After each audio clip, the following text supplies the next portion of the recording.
मदीने का बाजार है, एक गुलाम को साहब लेकर खड़े और बेच रहे हैं। मदीने की गर्मी की तपिश और शिद्दत है। देखने वाले देख रहे हैं कि ये बंदा गुलाम लेकर खड़ा और बिक ही नहीं रहा, बिक नहीं रहा। कई दिन गुजर गए, वो लाता सामान लाता और बेच के चला जाता, लेकिन गुलाम नहीं बिकता, बाकी सारा सामान बिक जाता।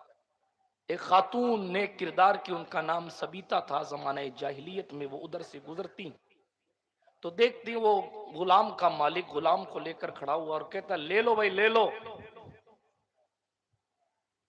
लेकिन कोई लेता नहीं। एक दिन वो खातून पहुंची उसके पास, ये गुलाम कई दिन से बेच रहे हो, बिक नहीं रहा है, तुम भी गर्मी में परेशान होते हो, ये भी गर्मी में परेशान होता है, इसकी कीमत क्या है, मैं ही खरीद लेती हूँ। उसने कहा जो खर्चा हुआ है इस पर मेरा, जितने में मैंने खरीदा है और शाम से वगैरह से उधर से लेके आया हूं, बस वो सफर खर्च दे दो और इसका जिस कीमत में मैंने खरीदा है वो दे दो और ले जाओ, मुझे कुछ कमाई नहीं चाहिए, मैं परेशान हूं। ठीक है। उसके बारे में तारीख में आया, पक्के रंग का था और चेहरे से शक्ल सूरत से गांव का लगता था, तो लोग कहते भाई ये कम अकल का मालूम होता है, इसको खरीद के क्या करेंगे, क्या करेंगे खरीद कर, इसलिए कोई खरीदता नहीं। उस नौजवान खातून को तरस आया और उसने तरस दिखाते हुए पैसा देकर उस जवान को खरीद लिया। अपने दिल में इरादा किया कि मैंने इससे कोई फायदा उठाने के लिए नहीं खरीदा, बस तरस आ गया इस पर कि जवान बेचारा और इसका मालिक धूप में खड़ा रहता है, बस इसीलिए अपने घर की छांव देने के लिए मैं खरीद के इसको अपने घर लेकर आ गया। अब उसने घर पाया, बेचारा बगैर बाप के वगैरह के जिंदगी गुजारता था। अब घर मिला, खाना मिला, सुकून मिला, तो दिमाग की नसें खुल गई, चेहरे का रंग भी साफ होने लगा, दिल की खिड़कियां भी खुलने लगी और अकलमंदी का मुजाहरा करने लगा। उसी दरमियान अबू हुजैफा नामी एक बुजुर्ग वहां तशरीफ आवर हुए और उनको किसी ने बताया कि ये खातून बड़ी नेक है और उसने एक जवान पर तरस खा के सिर्फ खर्चा कर दिया, वो कोई फायदे का गुलाम नहीं था, लेकिन उसने फायदा नहीं देखा, खाली उसने इंसानियत की खिदमत के लिए अपना पैसा खर्चा कर दिया। अबू हुजैफा के दिल में ऑटोमेटिक उस खातून की मोहब्बत मौलाना सलीम साहब पैदा हो गई। आप जाओ ना, इसलिए मैं बार बार आपको तवज्जो दिला रहा हूं। हाँ, तवज्जो है आपकी। हाँ, तो मोहब्बत देखकर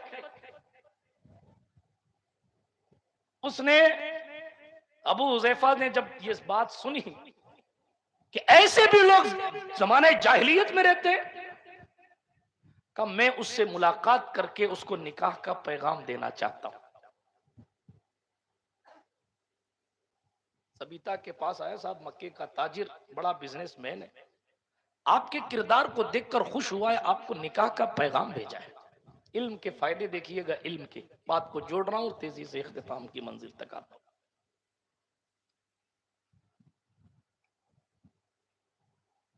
फौरन निकाह का पैगाम कबूल कर लिया गया, शादी हो गई। जब शादी हो गई तो गुलाम की मलिका मालकिन अपना गुलाम अपने साथ लेकर अपने ससुराल गई, यानी अबू हुजैफा के घर अब सबीता भी आ गई हैं और वो गुलाम भी आ गया जिसका नाम सालिम है।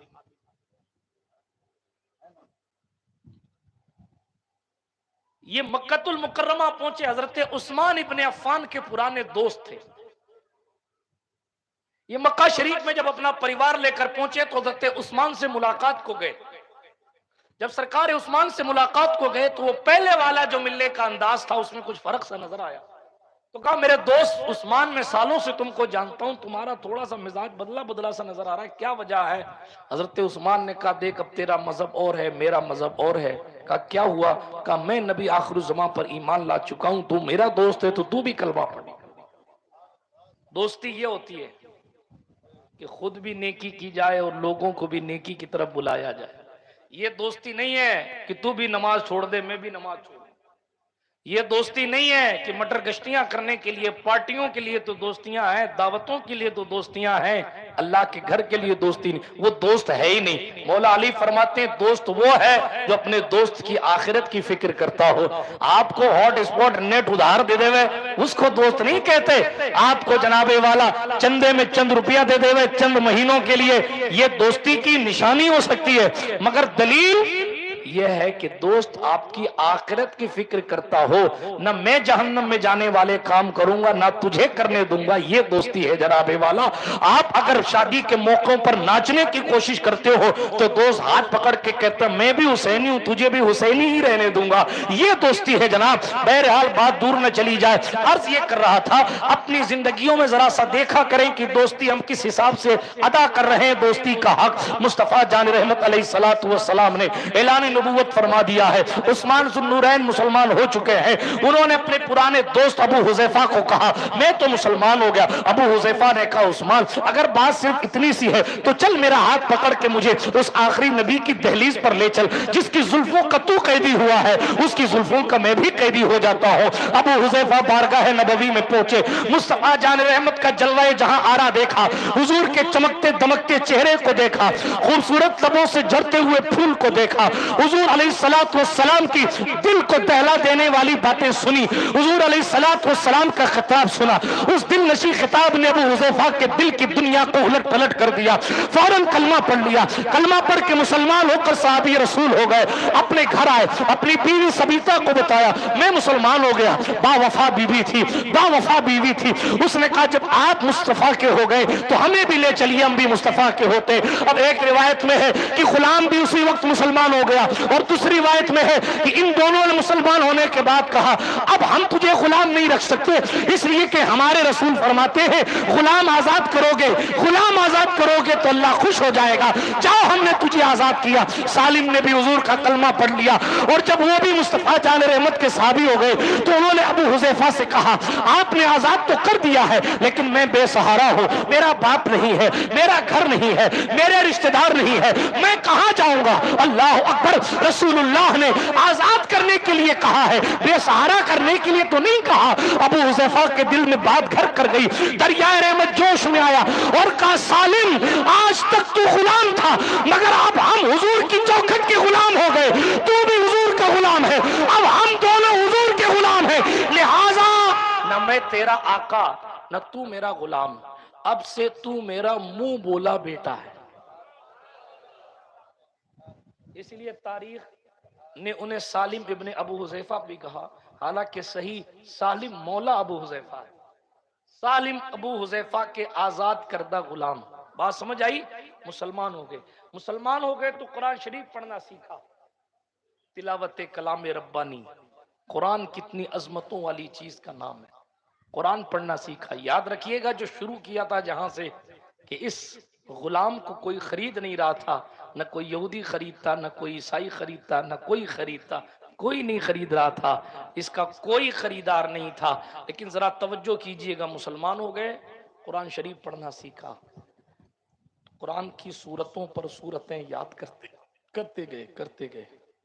अल्लाह ने लहजा बहुत अच्छा दिया था। कुरान पढ़ते थे तो लोग चलते चलते ठहर के सुना करते।